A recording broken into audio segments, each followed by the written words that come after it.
invitación que se hizo a la Ciudad de México para participar en este importante foro, particularmente a la senadora Angélica de la Peña. Saludo también con mucho afecto a las senadoras que nos acompañan y a los colegas que estamos ahora en esta mesa. Yo quiero señalar que a un año de la implementación de este sistema procesal penal acusatorio en todo el país, se hace necesario llevar a cabo una reflexión, sobre todo a partir de las demandas ciudadanas que se han escuchado acerca de lo que ocurre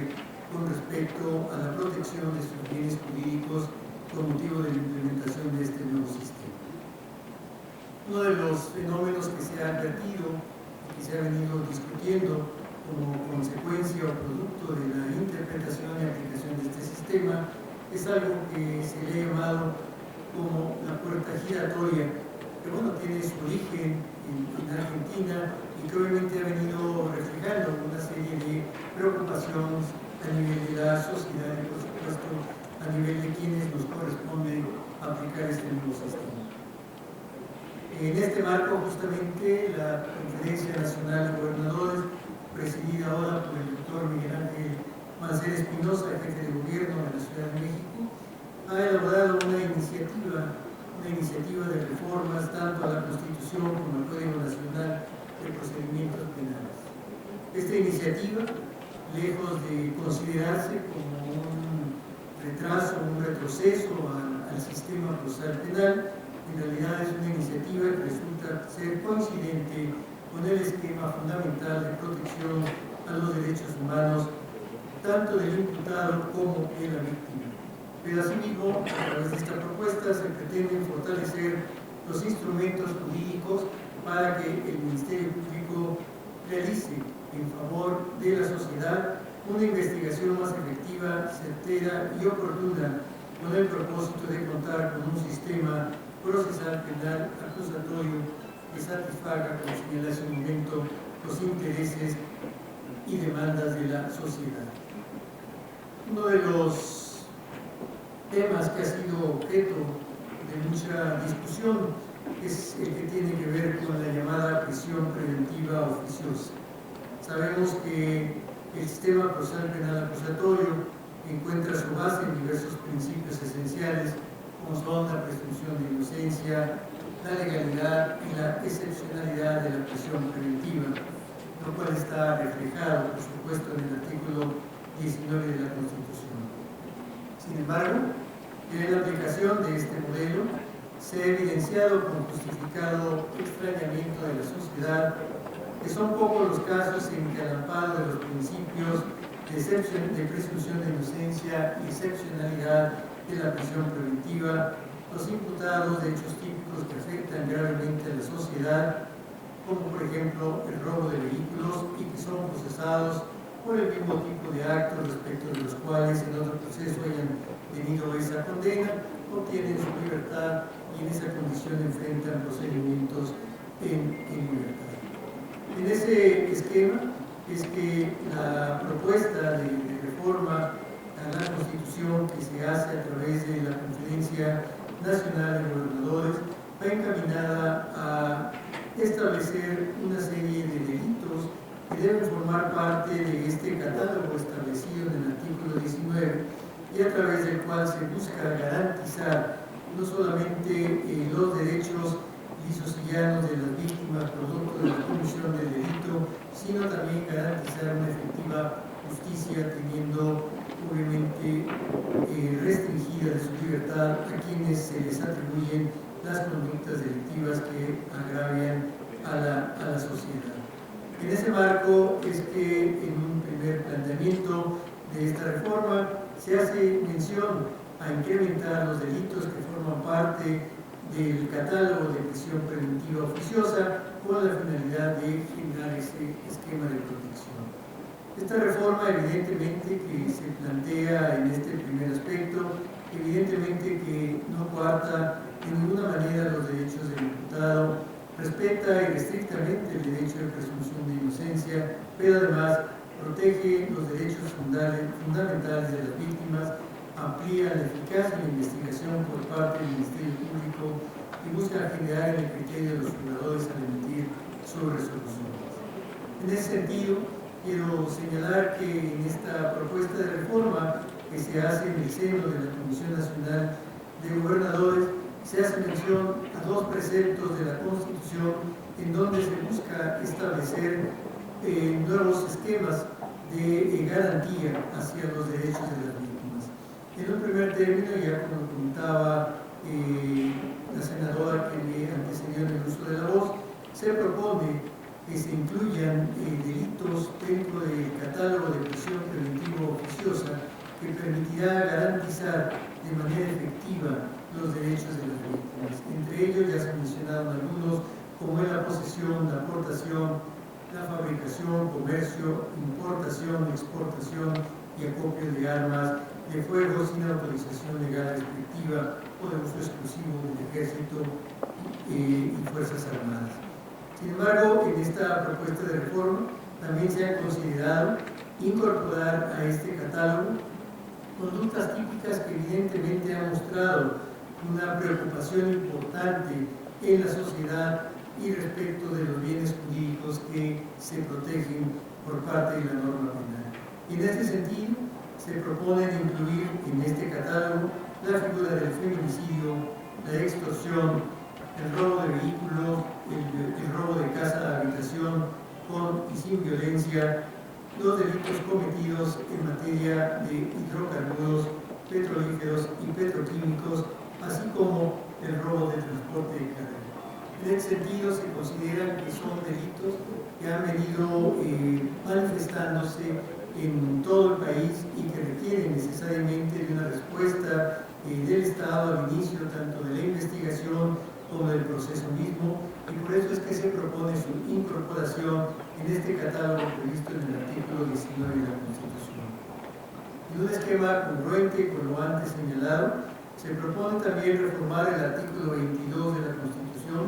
con la finalidad de incorporar el delito de robo de hidrocarburos en el contexto de la figura de extinción del dominio, es decir, todos aquellos bienes que hayan sido producto, instrumento, objeto de este delito, podrían formar parte de este catálogo y dé lugar al ejercicio de la acción de extinción de dominio establecida en el artículo 22 de la Constitución y en las leyes tanto federales como locales respectivas.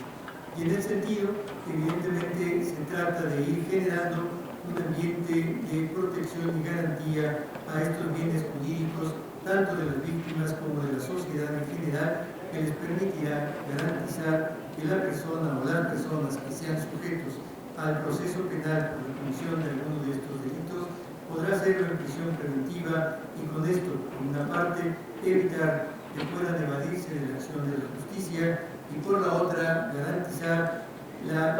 integridad tanto física como emocional de las víctimas. Dentro de este catálogo, dentro de este conjunto de reformas que se proponen en el seno de la Comisión Nacional de Gobernadores, se hace una propuesta también de reformas al Código Nacional de Procedimientos Penales. Estas reformas se enmarcan fundamentalmente en tres grandes rubros. Por un lado, se busca establecer un esquema en el cual se vaya reduciendo este fenómeno de la puerta giratoria. Por otro lado, se busca establecer un fortalecimiento en la función investigadora del Ministerio Público y finalmente se busca la armonización tanto del Código Nacional de Procedimientos Penales como de la Ley Nacional de Mecanismos Alternativos de Solución de Conflictos en materia penal. En el primer rubro, por cuanto hace al fenómeno de la puerta giratoria, se propone la reforma, entre otros artículos, del 54, 140 y 167. En el artículo 54, que habla de la identificación de los declarantes, la propuesta radica en que, en caso de que el indiciado o el imputado haya proporcionado algún dato de identificación falso, el juez deberá valorar esa situación para efecto de aplicar como medida cautelar la prisión preventiva por considerar esto como una forma de pretender evadir la acción de la justicia. En el caso del artículo 140, se propone modificar el esquema que se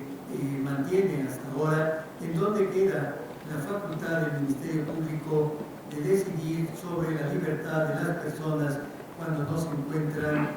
cuando el delito, que se les atribuye no sea de los que merezcan prisión preventiva oficiosa.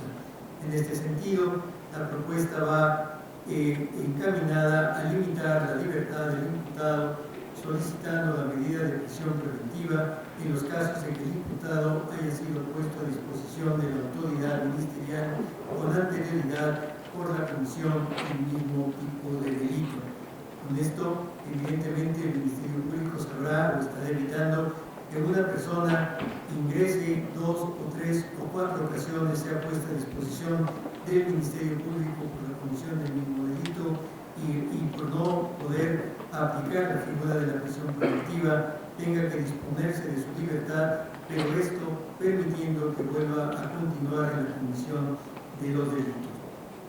Finalmente, el artículo 167, que evidentemente habla de la prisión preventiva oficiosa, y aquí la propuesta, pues evidentemente es armonizar el catálogo de delitos de este artículo 167 con lo que se plantea en el artículo 19 y en la propuesta de reforma al artículo 19 constitucional. Reitero, estos 3 artículos pretenden trabajar en función de ir disminuyendo el fenómeno de la propia giratoria. En cuanto a la función investigadora del Ministerio Público, ya se hablaba de un tema muy importante que tiene que ver con esa orden de localización por parte del Ministerio Público. Es muy importante que se legisle al respecto para que el Ministerio Público pueda hacer una labor efectiva a la hora de llevar a cabo su investigación en la fase inicial y poder emitir este tipo de mandamientos ministeriales que le permitan poner a su disposición a la persona a quien deberá recabar la entrevista y a quien se le atribuye la conducta o las conductas delictivas. Asimismo, se propone modificar el artículo 131 con el objeto de dotar al Ministerio Público de esas herramientas que permitan hacer valer sus determinaciones a través de estas órdenes que señalaba.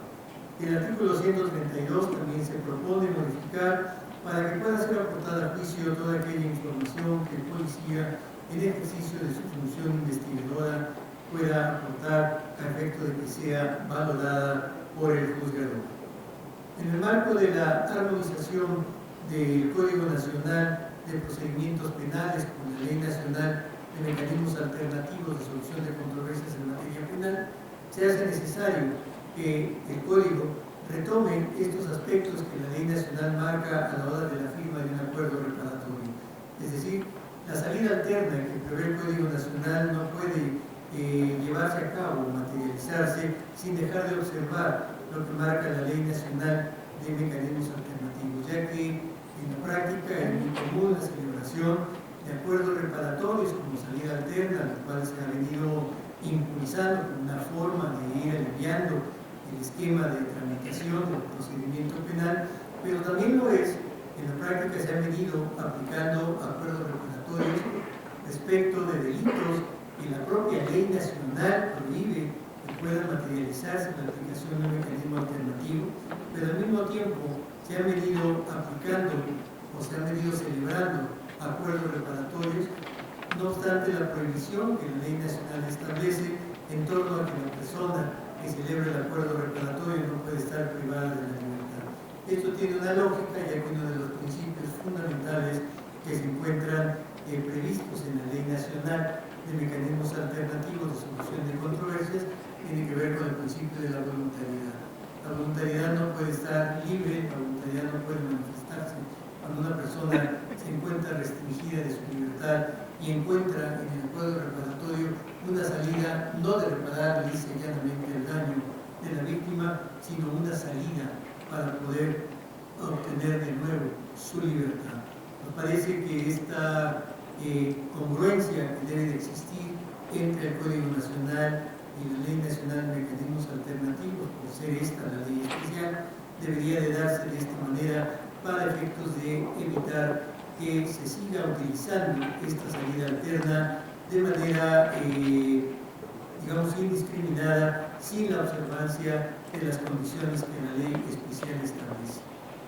Finalmente, nos parece que es muy importante que estos mecanismos alternativos de solución de controversias que van a concluir con un acuerdo reparatorio con salida alterna, también encuentren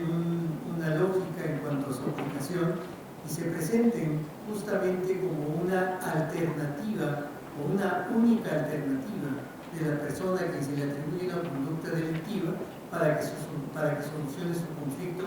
a través de estos mecanismos. Es decir, debe preverse en la ley nacional el mecanismo a través del cual esta posibilidad de solución de controversias solamente la tengan las personas una sola vez, y en caso de que reitere la comisión de conductas dolosas, ya no tengan esa posibilidad o esa alternativa de volver a firmar un acuerdo reparatorio, porque si no esto está generando un ambiente de impunidad. Y además esto es congruente con lo que marca la misma ley nacional, en el sentido de que debe haber un registro nacional de los acuerdos reparatorios, lo cual evidentemente permitiría en cualquier lugar del país saber si una persona ha cometido o ha celebrado con anterioridad un acuerdo reparatorio derivado de la comisión de una conducta delictiva de las que establece la ley nacional, y de esta manera evitar que en una segunda o tercera ocasión pueda celebrar estos acuerdos reparatorios, porque estos mecanismos, insisto, se convierten sí en una salida alterna, se convierten en una posibilidad de solucionar el conflicto por esta vía, pero en una sola ocasión. Lo demás nos puede llevar a un terreno de impunidad. Este es un marco general de referencia de esta propuesta de reforma que se hace en el seno de la Comisión Nacional de Gobernadores. Nos parece que hay aspectos que coinciden de acuerdo con lo que hace un momento se exponía en materia de prisión preventiva oficiosa, en materia de facultades al Ministerio Público para que pueda realizar mejor su tarea de investigación. Evidentemente la propuesta es más amplia, sin embargo, bueno, yo dejaría el punto hasta aquí para escuchar sus opiniones y estar dispuesto a responder las preguntas que se hagan. Muchas gracias por su atención. Muchas gracias, señor procurador. Le doy la palabra ahora.